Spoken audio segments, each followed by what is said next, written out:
what are the top 5 complaints, according to ChatGPT, about airports. Okay, and this is one of the, whose fault is it? Is it the airport, or is it some other entity within the airport? Okay, so first of all, I want you to guess what came up number 1. So that's why I'm testing you. Number 1 at most airports is how clean the bathrooms are. Oh, wow. Yes, this is the Mark Haney Show, on a mission to ignite the entrepreneurial revolution right here in the hometown we love. We do that by building the backyard advantage, the most connected community in the world for local entrepreneurs. It's based around this culture of love. In many ways, our region is kind of like a small town, even though we're not the smallest place in the world. In a lot of ways, we're like a small town. And if you believe in the backyard advantage, if you like what we're doing, don't forget to like and subscribe. Today's show is we're gonna have a unique guest today on the show that really is running one of the most important organizations in Sacramento. We have Cindy Nichol. She's the director of airports for the Sacramento County Department of Airports. So Cindy, welcome to the show. Thank you so much, Mark. I'm so pleased to be here. I'm glad you are here, and there's a lot I do not know about airports, so please forgive my ignorance. I just know it from going to the airport once in a while to go catch a flight and come home and all that kind of stuff. So maybe if you don't mind, when I was thinking about airports and your job, you're running 4 airports in Sacramento, the big one, and then there's some smaller ones as well. I feel like, is it fair to say that it's a lot like being a landlord? You have this big property and you have, ways that people utilize your property. The way I would characterize it, it's like running a little city. Okay. Because, yes, we have areas that we lease to tenants. We have a lot of air cargo entities. We also lease space to the airlines, concessionaires, etc. But we also operate a lot. So, we run all the roadways. We keep all the runways up and going. We interact a lot with the FAA. So it's really, as I say, just kind of like being like the mayor a little of city. a little How city. you kind of have to have a little bit of everything to keep the organization and the infrastructure cranking along. Because I can imagine, and maybe we can talk about this a little bit later, is like if things start fouling up at the airport, people cry pretty loudly because a lot of times that flight, it's so important. It might be to go to Cabo, like what I'm going to do in a couple of days. Super important to me to be on vacation. They got that margarita waiting for me, and I don't want to be late for it. But other times it could even be a death in the family, or somebody's really ill. It could be something super, super critical. And when things don't go our way, I have to imagine it can be an emotional time for people. It is. And, our number one value is starting with the customer, seeing things from their perspective, and every day working to make things better.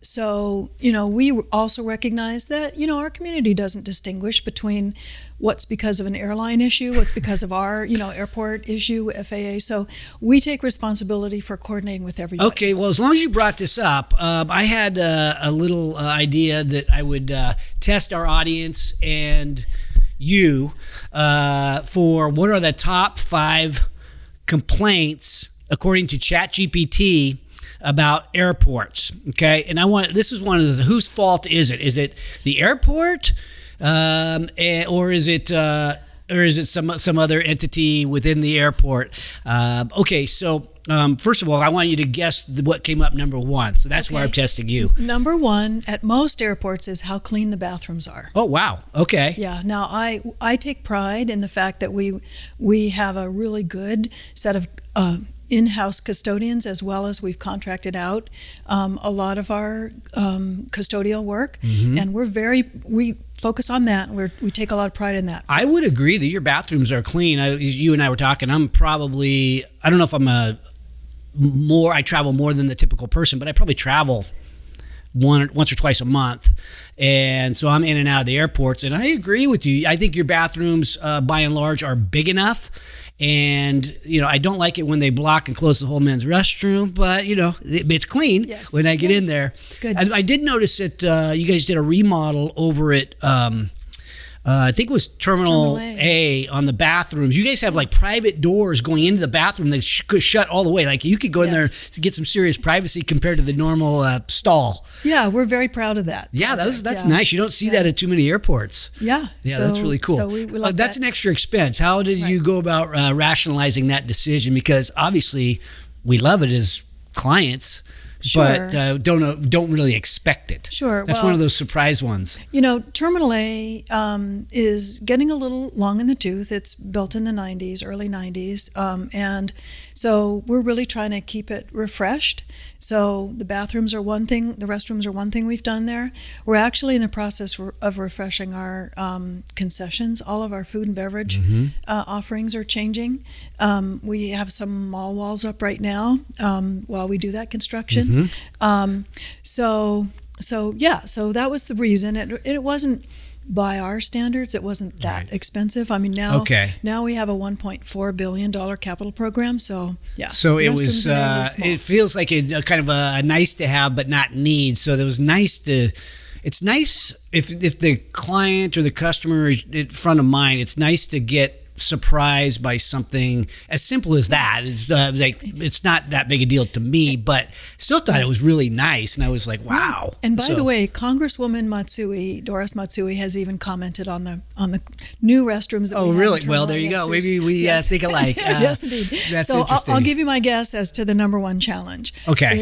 It's probably either close-in parking or the shuttle bus to the rental car facility. Interesting. Now, this is ChatGPT, and I didn't ask about Sacramento. I think Sacramento's ranked really well in a lot of categories, and even nationally. So I want to talk about that at some point. The number one thing that came up, according to OpenAI, is long security lines. But you probably don't hear that one that much because it's like, whose fault is that? So we have a really good relationship with our federal inspection folks, with our FIS. So the TSA folks are always on it. We work well with them. We actually have a team of explosive detection dogs that help expedite the lines. Oh, that's part of the airport. Versus the TSA. So we have them, and sometimes the TSA pays for them and sometimes not. There's legislation that passed the Senate today that would reimburse us for that. So we'll see what happens, but in the past... We got to wait for the House to vote on that, right? That's exactly right. Oh, so interesting. Yeah. The big, beautiful bill. Yes. I wouldn't thought about how it might affect airports. Right. That's interesting.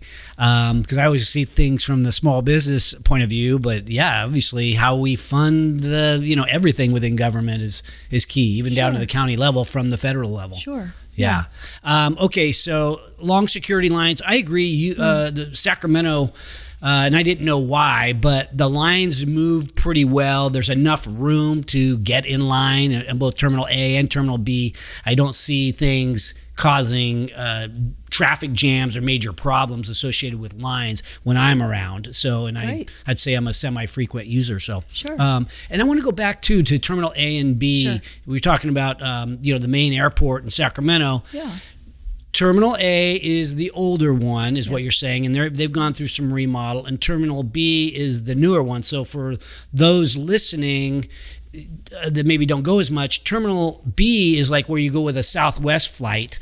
Right. It's a little bit bigger. Sure. Yeah, and then the other one might be more, what was Terminal A? I'm trying to think of what I went to Terminal A for. Terminal A is really more the long haul and what I would call the legacy carriers. So American, United, Delta operate out of that terminal.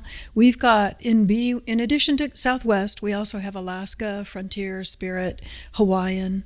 So it's a mix of carriers over on the east side of the terminal. Okay, so now again, I'm testing you on what ChatGPT is going to say because for fun. I love this. Top 5 complaints about airports. Number 2, guess on that. Food offerings. Food pricing. They pricing. said, I don't know about the offering. That didn't come up, but I have to imagine that a $25 sandwich might get under people's skin, or a beer that's $20 or something like that, when you could maybe they think it should be 5 or 10. I don't know. So we're working on that, and here's what we did. 2 years ago, we did a solicitation to completely change out all of our concessionaires, our food and beverage concessions. And when I came in at the end of 2018, I liked that we had some high-end offerings, but I wanted to serve all our customers. So a family of 6 that's traveling to, Guadalajara or something won't be able to afford that. Our staff reached out to more than 200 local restaurants, first of all. Love that. And they did a very creative set of outreach programs to encourage entities to respond to our request for proposals. And so we're going to be getting a mix, some very high-end, great places from this area, as well as more basic. We're going to get some Vietnamese food. Oh, great! We haven't had Asian food in either terminal, and we're also going to get Wendy's. Oh, very cool. So we're trying to really provide a range of different price points as well as types of food for people. Well, I have to definitely defend the small business person or the company. It could be a big business that's got a space at the airport. We have to remember that it takes a lot to get our employees in and out of the airport, and you probably have to pay them a little bit more, and these kind of things. There's just a cost to do it, and probably the rent on the space is more than what they might pay outside. I'm not sure. I could ask you about that, but the cost of doing business in an airport, you have to pass it along somehow. These businesses are not non-for-profit type companies. They got to make a buck. You're exactly right. It's hard for our concessionaires, for everyone actually operating at the airport, to attract people to be willing to come to the airport, go through the background check to get a badge, and then come every day, go through security. So the labor costs are significant for them, and we help our concessionaires. We have job fairs frequently and help advertise for that. What I will say is the way we actually adopted a new business model, which is a little bit innovative in the industry, where they don't pay per square foot rent. They pay a percentage of their gross revenue. Okay. So there's no minimum that they owe us for any time period. So that's good. So as long as they manage their percentages correctly or effectively, then they should be able to come out with a reasonable bottom line. So we share in the risk with them. If traffic's down, like during COVID, then what we get will go down, and they won't pay us any more as a percentage than what they can. And just thinking about this too, just as an encouragement for people going to the airport, and maybe not everybody's in a position to do this, but there's these workers out there, and they're working holidays, they're working weekends, they're working in the middle of the night. So if you have that opportunity to say thank you or leave a couple extra bucks in a tip, I mean, these are people that are doing things that a lot of people might not be able to do or want to do just based upon their life circumstances. And some people are doing these jobs, and even the people flying the planes and working inside the, that whole job it's not for everybody. And so we're lucky to have people that actually want to do that. As I said, it takes all professions, from accountants to landscapers to planners to pilots, which is what most people think of immediately, but it takes all those types of jobs. And I would think that the people that get made fun of the most are the people working TSA, because of the different personalities associated with you. You have people singing and carrying around, put your bags here and all this kind of stuff, and it's like, okay, we heard you when you said it the first time, and it's almost like a Saturday Night Live skit sometimes when you go and deal with the different security people, but it's kind of fun. They're certainly frontline. For sure. Okay, so my biggest complaint with Sac Metro Airport regarding food is the Starbucks line. That place is hopping pretty much. If it's before noon, that thing is busy. So I hope Starbucks gets a bigger space at some point. What we're doing is we're getting more and different types of coffee. So Temple Coffee is gonna, as when you in Terminal B, Concourse B, as you come through security, right in front of you is going to be a beautiful layout for them. It's going to be kind of a kiosk thing with rotation room all around, Okay. and it's going to be the first thing you see. Oh, I love it. It's gonna Okay. be right That'll give there. some options Right. so that it's not, we're not over-reliant on getting our caffeine from Starbucks. Yes, yes. Okay, number 3, whose fault is it? Top 5 complaints. Number 3, you got to guess? Roadway access. Okay, flight delays and poor communication associated with flight delays. yeah, okay. Whose fault is that? So that's the airlines. Okay, the airlines are responsible Yes, and the airlines are increasingly using smarter apps and those kinds of things to provide advance notice to people. So delays, can be because of something that happened way earlier in their whole system. If there's a storm in Atlanta, it can affect Delta service to us, for example. Well, I have to imagine, too, let's see, my wife got home. So I just got home from New York on Sunday night. She stayed an extra day and got home last night.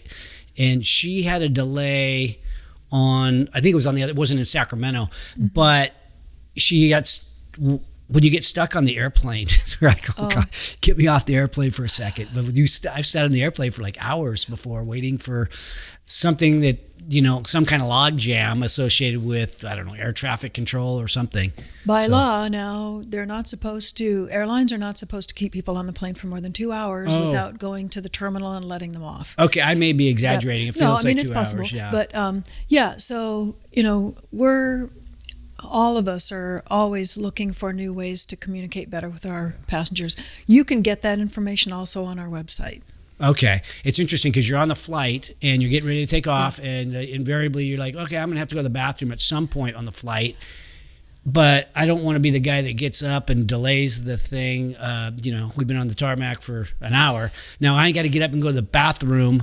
And just ask the flight attendants. Yeah. Because often people will do that, and they'll if it's going to be a while, they'll let them know. Yeah. I figured that was it, but I didn't want to I don't want to be looked at by the rest of the passengers and be mad at me for delaying for another minute or two. Sure. Okay, so number 3 was the flight delays and the poor communication, according to ChatGPT. Okay. Number 4, that's 3. Number 4. Okay, this one I think you haven't guessed it yet, but take one more shot here. Okay. Because this one I think has to do with the airport, but I'm not sure. Okay. I've sort of guessed this already. Not enough parking. Okay, this according to ChatGPT. Okay. Lack of comfortable seating in charging stations. I guess that's why you're waiting for your flight. Yeah.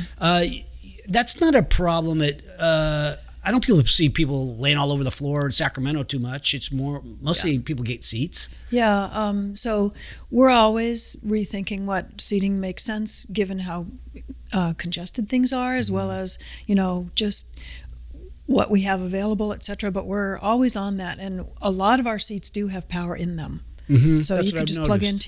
into your seat. So we've been moving toward that a lot more. Yeah, I think that's good. And that is that's on the airport. That's not. Yes, that's ours. That's us. So that's you guys, and that's just part of we chose, getting a better bathroom than, an extra seat. Okay, so number 5. I only did 5, so we won't keep going on this all day. So got a guess on number 5? Let me see. Rude people. Rude people. That did come up. It That said was common during COVID. Really common during COVID. People lost their even minds. other passengers. Yes. Everybody's stress level was high. Yeah. My wife her stress level was high too. She's always nice to people, but I saw people right and left cleaning all the seats. She was carrying around the wipes. We basically double and triple cleaned our seats. Everybody's got to wear a mask, and that makes you in a bad mood a lot of times. So I have another guess for you. Yeah. Waiting for your bags. Yes. Oh, yay. Yes, Okay. you got it. You nailed it. Baggage claim delays and mishandled luggage. Yeah. And that's basically on the airline, right? Yeah, that's the airline that handles that. Yeah. So, Yep. And that I have to imagine because of automation happens less and less? Or is that mainly on connecting flights? Because It varies. I will tell you that the one thing we need to do in Terminal A is improve the baggage handling system, because that terminal was built before 911, and so it was before the what are called inline baggage systems. So we had to cobble it together. So that's the one investment we need to make in Terminal A for about probably, I don't know, 30, 40 million, something like that. So that's another thing we're going to invest in Terminal A. But otherwise, a lot of our major investments are going to be in Terminal B and Concourse B to expand that. Okay, so my number one, I was joking about the Starbucks line. I can survive that. I have one, though, that it's a head scratcher for me. I go to Cabo, let's say 5 times a year, and I typically don't check a bag, but my wife or people you're traveling with might want to check a bag. And so you go through customs as you come back in, and you got, now, this is probably something that's been going on for 6 or 8 months. I don't know if you made this decision or not, but you now have to, you go through the customs, show your passport, get through, and then you pick up your bag at the other place. And instead of leaving with your bag like you used to be able to do, then you put it into a conveyor to go down to another baggage place down, normal baggage pickup. So there's actually 2 processes. Yeah. And I've had to wait down there on the in A for the stuff to get through the conveyor belt for periods of time. Yeah. And I think some of that might have been getting through this, I might have been one of the first guinea pigs going through. So that's been a long held standard in the industry. It's called bag recheck. That if you're coming in off an international flight, you pick up your bag, usually go through customs and then recheck it. Okay, so when you're going on an international flight to connect, I can see that. Now in your case, I asked the worker, because I'm not rechecking, I'm going home. I just got home, I'm ready to get home, I'm tired. And they said it was because of the travel, I think there's like a little escalator that goes up to exit that customs area. And that escalator, apparently people were getting injured trying to lug their bags up that escalator. Yeah. Even though it doesn't seem like it'd be that tough. That is a problem. Okay. And, we care a lot about the safety. So we're always monitoring incidents, what caused them. So that's very likely. Yeah. And there's a whole different, way that baggage gets back into the terminal. So if a person's checked it, then they have a right or obligation, whatever you want to call it, to pick it up off the bag belt. Okay. So we have to get it there. Yeah. Okay. So, apparently there's a safety concern around getting your bag up a 40-foot escalator. It's a really small escalator, and sometimes people let go of them, and it's just. Okay, that's my crybaby. Okay, I'm very happy with I'm very happy with. What would we do without this and without all your expansion? So maybe walk me through what's going on right now, because I've been going there. I've lived here my whole life, so I've been going to the airport forever. And it's just gotten bigger and bigger and bigger, more parking, better, more automated. So to me, it just seems like it's working really well. And when I did a little bit of research, I see that we're ranked well. So what's going really well? What are our strengths? And then what do you see as maybe our weaknesses? And then what are some of the things you're working on? Sure. So, our strengths are, people love our airport. And you started out by talking about love. We really appreciate that they feel that way about the airport, and right back at you, and part of the reason I think people feel that way is because it's friendly and it's easy to maneuver, it's easy to get around. We need to grow, but we also need to keep that feel. Oh, yeah. So we're really working on that. So what we're doing is we're investing in 7 new projects, as I mentioned earlier, that total $1.4 billion. Oh, goodness. And so that's because we had 7 years of double-digit growth right before COVID, and we were behind. We didn't have enough close-in parking. We didn't have enough gates for the airlines.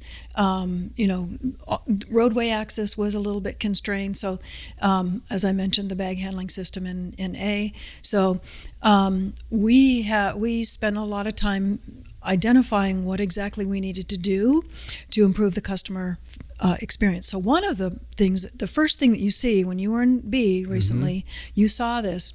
We're building a pedestrian walkway, which is kind of a skyway between Terminal B and Concourse B. Okay. Why are we doing that? It's not so much that the automated people movers, which are kind of fun but a short ride, right? Yeah.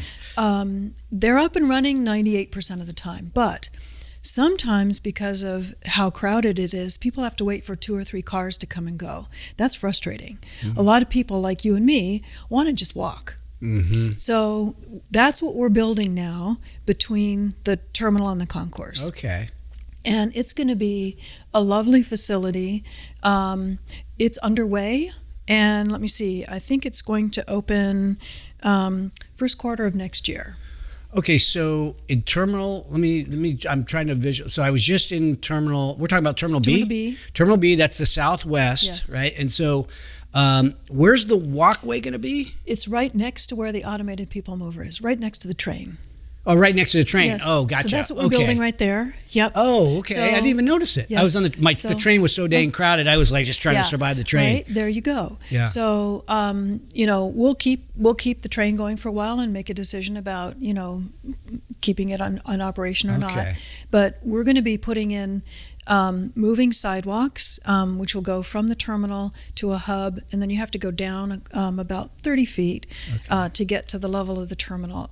How far is that? Is that about 300 yards? That's a great question, and I don't know the answer to that. I should know that. It seems like it's more than a football field, 2 or 3 football fields.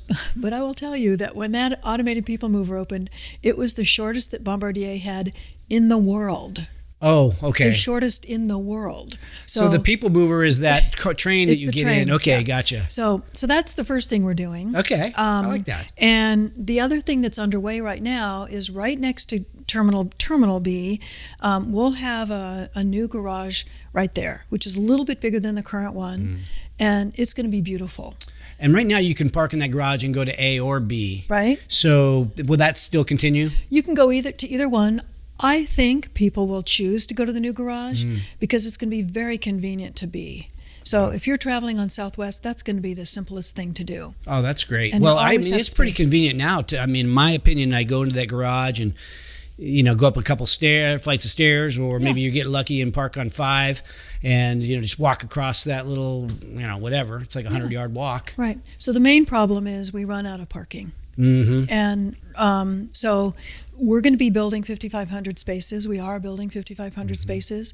I'm very proud of this. It's a woman-owned local business that won that straight up. Is that Otto? It's Otto. Yeah. And they actually built the existing garage back when Allison's father owned the business. John F. Otto, yes. Yeah. So now she's doing it.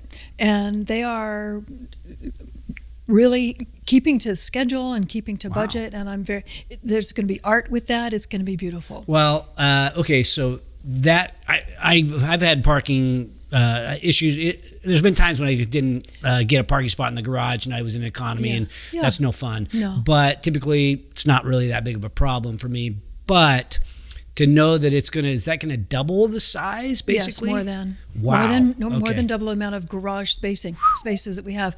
And we're going to have a lot of electric vehicle charging there. We're facilitating solar in the roof. So it's going to be a modern facility, a modern garage. It's going to have Wi-Fi throughout. It's going to be a very nice facility. So you said art. One of the things that I love about that you already, I like a lot of the vibe around the airport. But people probably love those suitcases. I love the suitcases that stack up, super high, and it's kind of just decoration, I suppose. It's art. It's a piece of art, but it kind of says we're here to have fun. It's like a warming thing. So those things are cool. So what's the art going to be like? You said there's art in a parking garage? Yes. So the exterior, I don't have a picture of. Oh, yes, I do. So the exterior, Paul Ramirez Jonas in a nationwide competition won the ability to put art on the exterior. Oh, very cool. And if you're listening to this, you can't even see it even on YouTube, but it looks like some kind of writing on these walls, on these little tiles or panels. I guess they're big panels. So what that's going to be is all kinds of place names for our area, as well as names of people who've worked at the airport or involved in the project. So nostalgic. So, I know, it's going to be great. And it's going to look from the outside, this doesn't really show it, but it's going to look like from a distance, like pear trees and apple trees and those kinds of things. That's very cool. We're also putting in 3 different pieces of art in the pedestrian walkway. Okay. So the new pedestrian walkway. So when you come in, let me get this right. So when you come in from the concourse to the north side, it's going to be a murmuration of birds, and it's going to feel like you're walking along the river. Oh, wow. So we have a couple cool. artists. Isn't that great? So it's going to be in the terrazo and the sides and the ceiling. And is this the new walking thing that replaces the train? Walkway. This is the south side. Okay. Then in the central hub will be bird flight paths of endangered birds in this area, and each flight path has been carefully laid out to mimic what the bird actually flies, and then it's going to end with a little image of that bird. Wow. Isn't that cool? Very creative. Wow. And then I have one more for you. Yeah. So the last one is going to be on the south side. So when you come, it's when you're at the terminal side of the pedestrian walkway, it's going to be walking on the moon. So there's going to be meteorites in the terrazzo, and kind of a feeling like you're in the shadow futuristic of the moon, kind of feel, because obviously space travel is upon us. That's really cool. So, and right now we're soliciting. So the next project that I wanted to describe is we're adding 6 gates to the west end of Concourse B. Okay. So right now we have 19 gates there. So we'll be adding 6 more. And right now we've received some submissions from artists based on a robust solicitation for 2D art. So it could be again in the terrazzo or in the sides, but it's going to be 2D, not sculpture. What you just saw was a lot of 3D. Okay. Right. So we're looking forward to seeing what the options are. It's interesting how you theme it a little bit. Is there anything? I know there is certain. I guess these are billboard type space that gives you a local feel for maybe SMUD or somebody like that. Is UC Davis I've seen up there. They've got places to advertise or share their brand. But I like the stuff personally that gives a more of a Sacramento theme or a theme associated with it. Yes. So 2 things. The art, really we wanted the theme to be inside out. Or, excuse me, I said that wrong.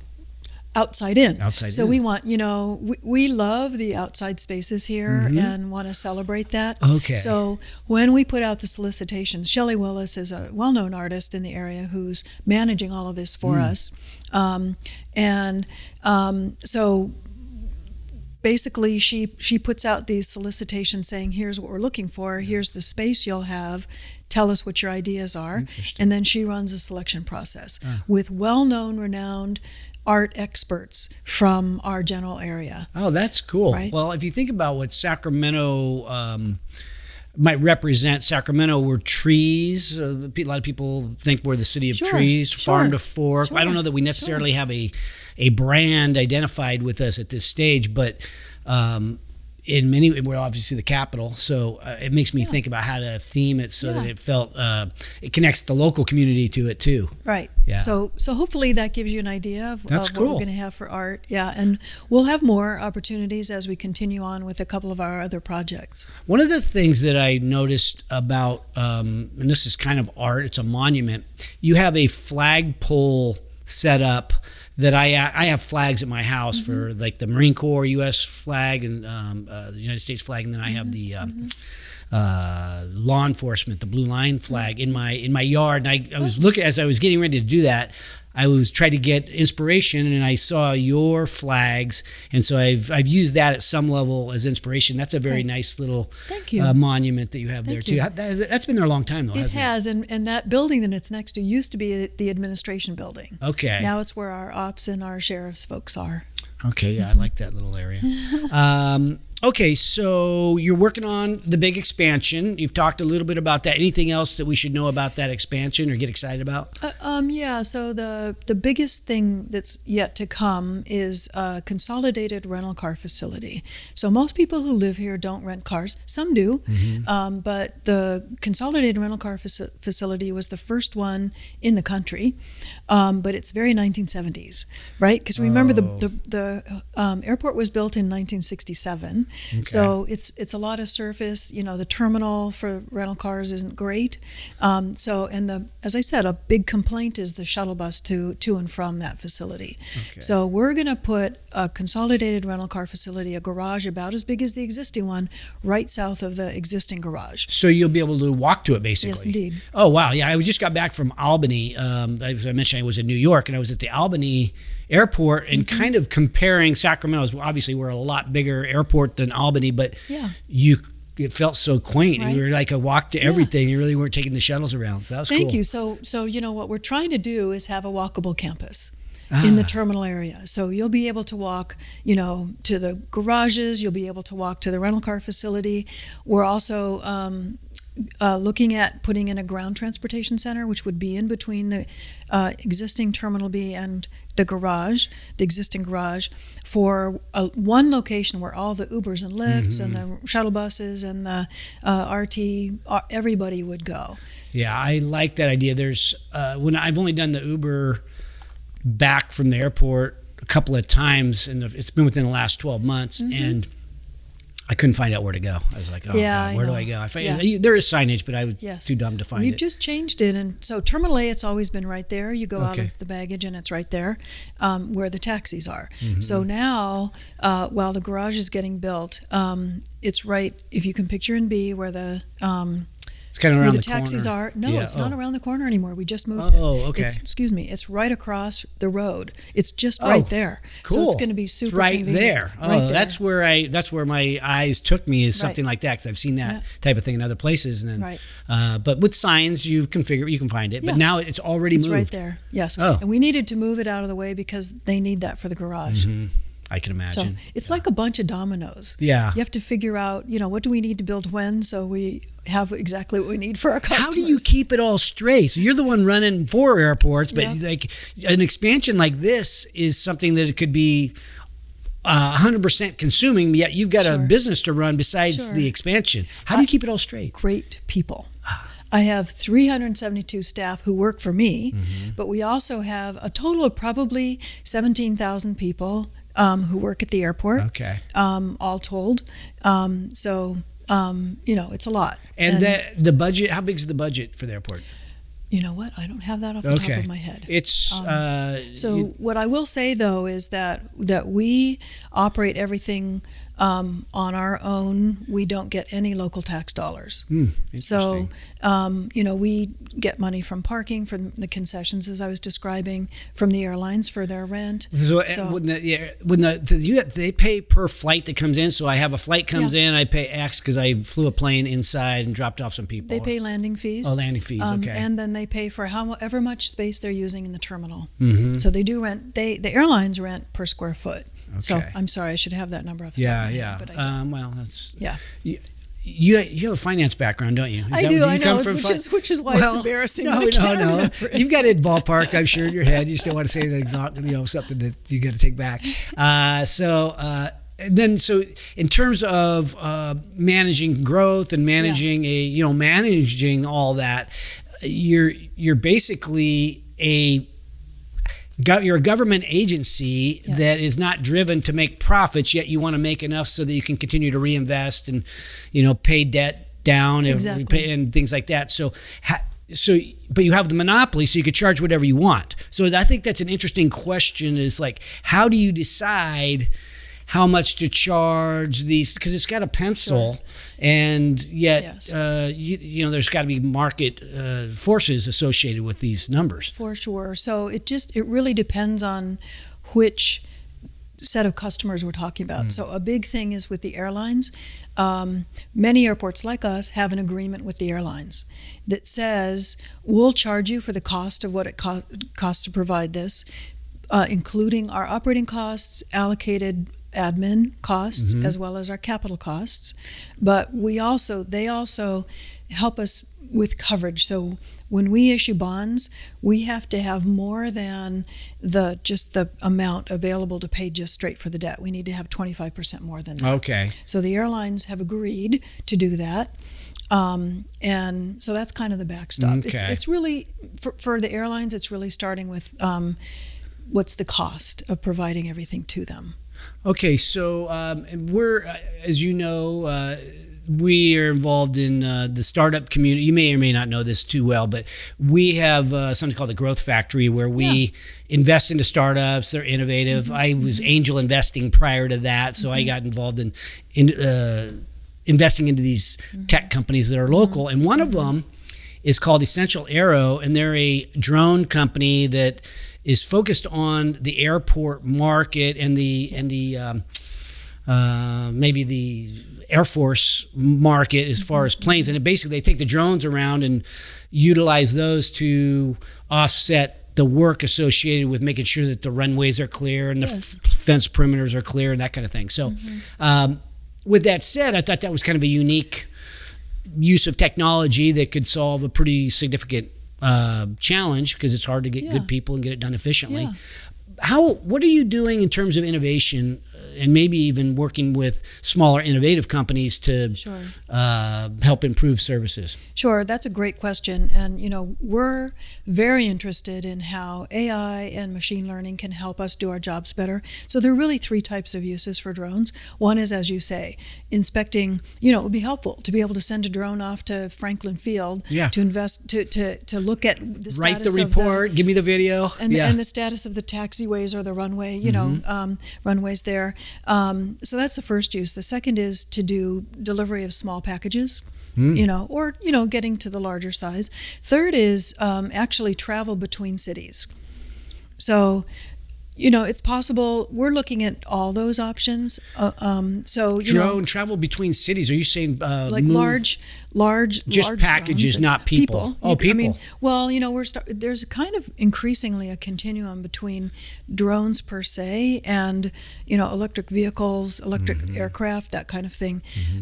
Given the congestion between here and the Bay Area, it's conceivable that someone who wants to take a nonstop flight to Asia out of San Francisco might want to take a drone and avoid all that congestion.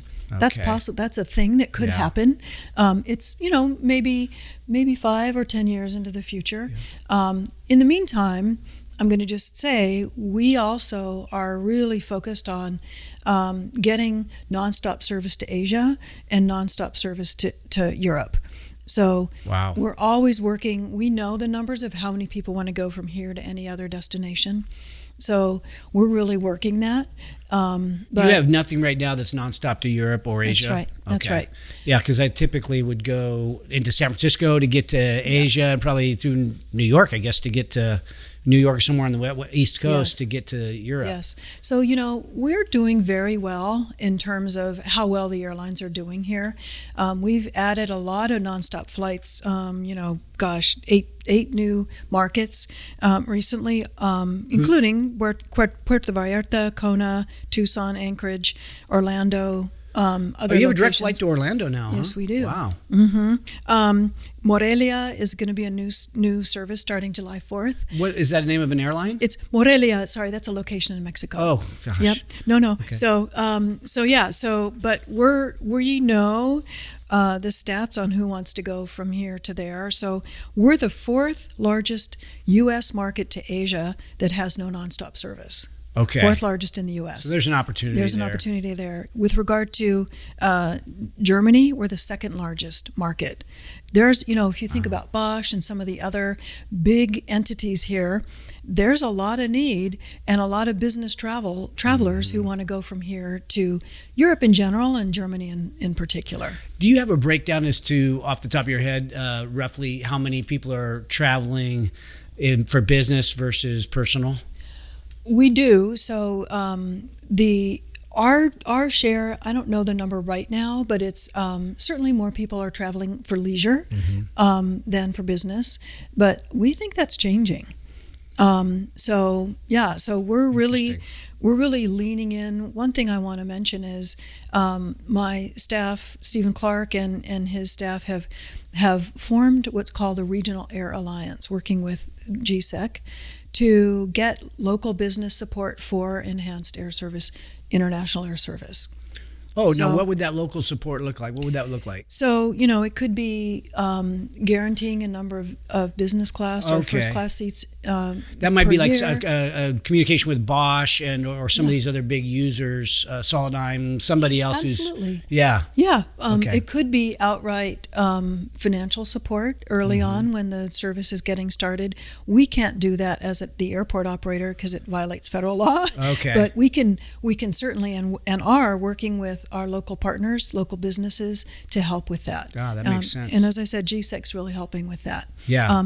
But you can imagine for Bosch or someone like that, being able to have your people who have scarce time be able to just get on a flight and get right to Frankfurt, for example. Yes. That's worth a lot of money. You bet. And the leisure class would probably love it too. Sure. Obviously. And then what do you have infrastructure that needs to happen in order to make that happen? Or could you just, let's say it's United, they could just basically decide to start doing a flight there. So what's stopping them from doing it now? Not having enough aircraft. Oh, okay. So yeah, that's the problem. Yeah. Okay. So we are mostly talking to international carriers, British Airways, Lufthansa, entities like that. So yeah, we'll see. But I think we have a really good shot at it within the next year or two. To get a direct flight from here to Europe or Asia. And where in Asia would that be? Would that be to China or Japan? We'll see. It could be to Taiwan. Oh, okay. We know the number one destination that's not served is Delhi. Delhi? Right. Yeah, from here. Yep. So we know how many passengers want to go daily each way. That's so Delhi, interesting. then Manila, Manila, right? But you think about our population. And that's why. Okay. So it's a lot of friends and family, traffic. So, we've got a whole list here. But that on the Europe side, London is the most. It has the highest number of people who want to travel each day. And then Frankfurt's next. But once you get to either Asia or Europe, Asia's big, but, you can get it almost anywhere from there. Yeah, so, that makes sense. I would think maybe the UK, too. Is that? Absolutely, UK, because, a lot of stuff in and out of there. Sure. Yeah, absolutely. Okay, so what did I not ask you? This is a great conversation. I want to make sure that you can share anything else that you want to share or that maybe you think would be, I guess, helpful or informative for us. So, what I'm really proud of is I've worked hard to make my staff feel comfortable trying new things. So we are doing a lot in terms of innovation. We are the first airport to get, so first of all, safety is number one, right? So FAA put out these requirements. It's a 3-step process.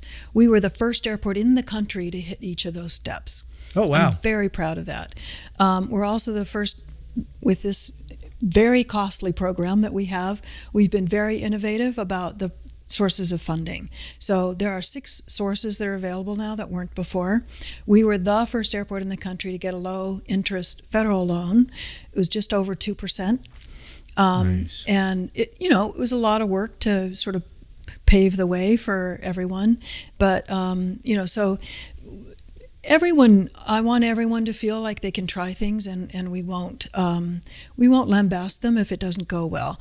One of our staff came up with the idea of putting in IRA, which is for sight impaired people. So you put on the glasses, and it's a live person's looking at whatever you're looking at, and you hear straight in front of you, go 3 steps, there's some stairs in front of you, or if you're packing your suitcase, what to do. So her idea was to make that free at the airport. Okay. So that's what we've done. Wow. So I don't care what your role is. Empowering these your teammates to be innovative because they're in the trenches. They know what the needs are. One other thing I'll mention is in delivering projects, we're the first department in the county ever to use alternative delivery methods. Rather than design, then bid, then build on everything, we're doing construction manager at risk on a couple projects. The restrooms you mentioned in Terminal A were done that way. The new pedestrian walkways being done that way. The Concourse B gates will be done that way. And the garage is being done design build, which is where the design and the construction is all one contract. So Allison Auto is doing all of that first time in the county as well. Oh, okay. And I have to imagine that, does that drive down the cost? Or It speeds it up, first of all, and it should it should help save some money. Yeah. Because design and build is where it's all the bid. This is bid process that sometimes seems like it would be cheaper, but it's not as maybe efficient. And I'll just minor thing. It's not bid per se, which is just lowest cost.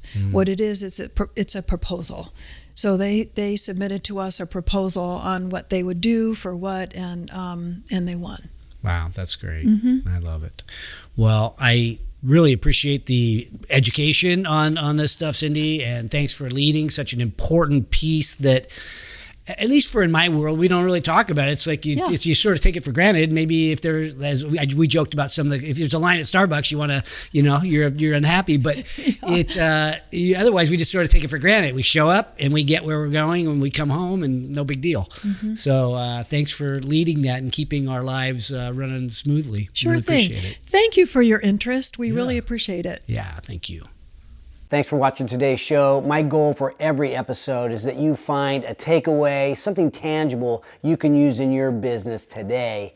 And if you have a comment about a favorite takeaway, feel free to put it in the box below. And if you have a topic that you'd like me to bring up on the show, don't forget to let me know. And also, don't forget to subscribe to our YouTube channel if you want to learn more about entrepreneurship. Because at Haney Biz, we are always by your side.